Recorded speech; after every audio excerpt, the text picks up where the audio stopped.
We have it. The accident will fall and they will disappear and they just meet themselves on their bed. There's a way to control it with the power in the sky.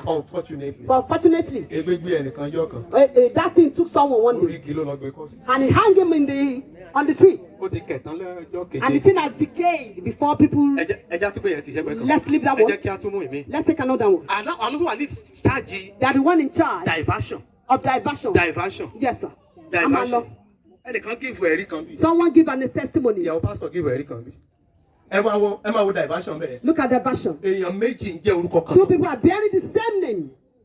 They are 130. They are what happened to the person of that person that owns it and become their yes. They are the one that divert it. They divert what happened to someone and you just bring it that good thing. The power in the sky, they just blow it.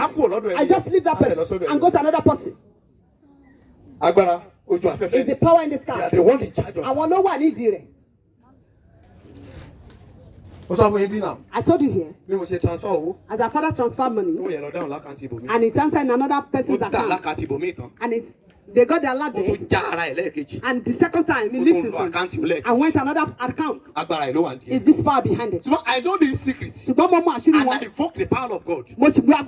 Immediately. And immediately, reverse. And the reverse that money, the first one reverse. So the same account, even the account he went to.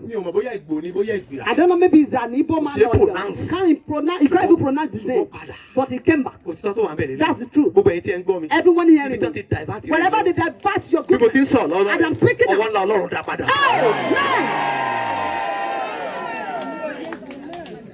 Amen. Is the power in the high places. In charge of this. I want to know why they manipulate the hair. One man shall let me have to because of our time. They work for witches. The power in the high places. They work for the witches. This one, the witches that they just borrow that place. How they borrow it? They will sleep on their bed in the night. Then and they have to go to their meeting by 2 at night. By 12 p.m. Okay, sir. Okay, sir.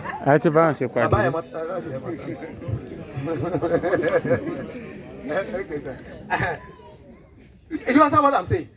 Now, they are on bed. I will hand over for the power in their places to take their spirits in their body. They are on the bed, but their spirit will go to their cohort to do their meeting. And that meeting they went to, they go through the hair.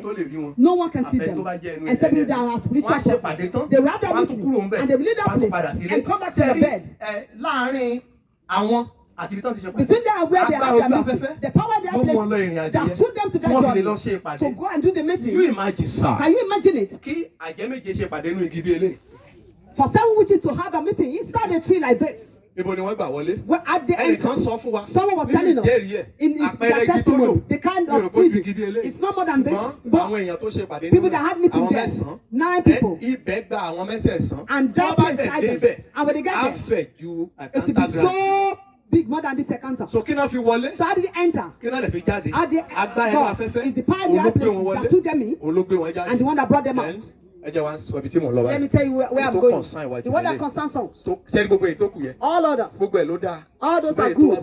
But the one that's so big. What is the first tale of the assignment? That do make them to go to their place. The first one is to hinder the prayer of the loved ones, beloved. Do you know why people are praying and they could not have the word? The reason they stood there so that the person that prayed, their prayer will not go to heaven. And those that just manage to go there and that they are coming, they will hinder it. You can see that.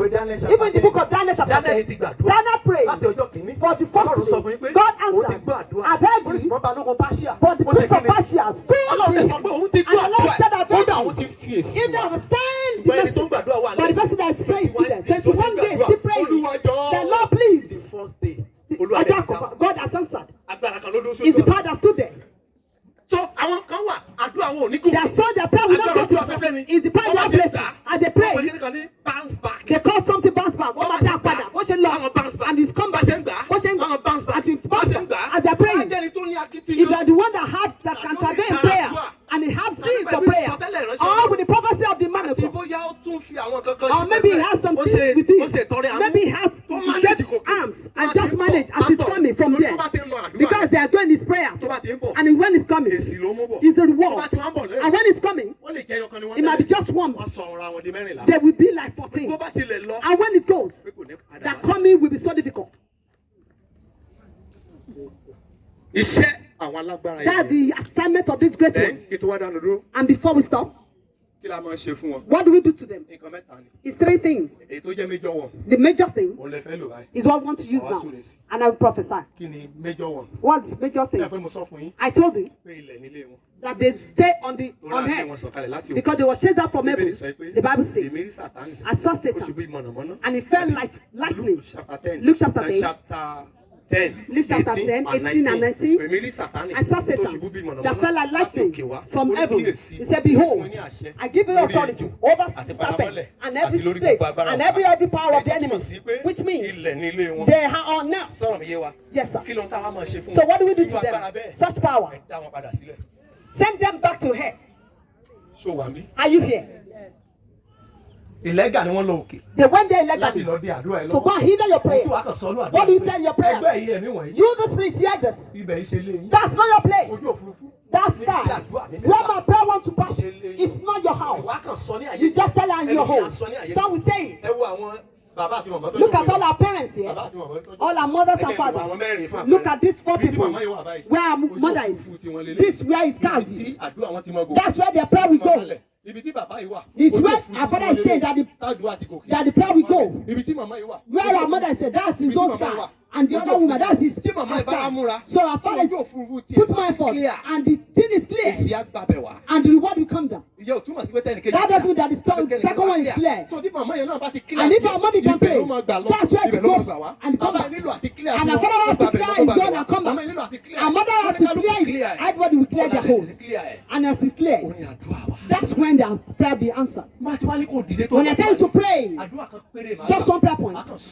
And I bless you. Every spirit that got before me to the sky to take my prayer point, to take my prayer point. What you tell them is fell down.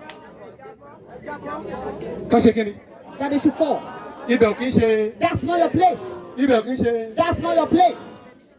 So you use authority against them. Oh no, àṣẹ tó wà lẹ́nu rẹ̀. The place is not their place. Pé ibẹ̀ yẹn kì í ṣe ibi tí ó yẹ kán wà. The place is not their place. Kì í ṣe ibi tí ó yẹ kán wà. And they have to come down. Wọ́n ní láti wá And you sílẹ̀. use your authority to ask them to come down. Ó sì lo àṣẹ náà láti jẹ́ kí wọ́n wá sílẹ̀. That is what you are going to do. Ohun tí a ó ṣe nìyí. Stand on your feet.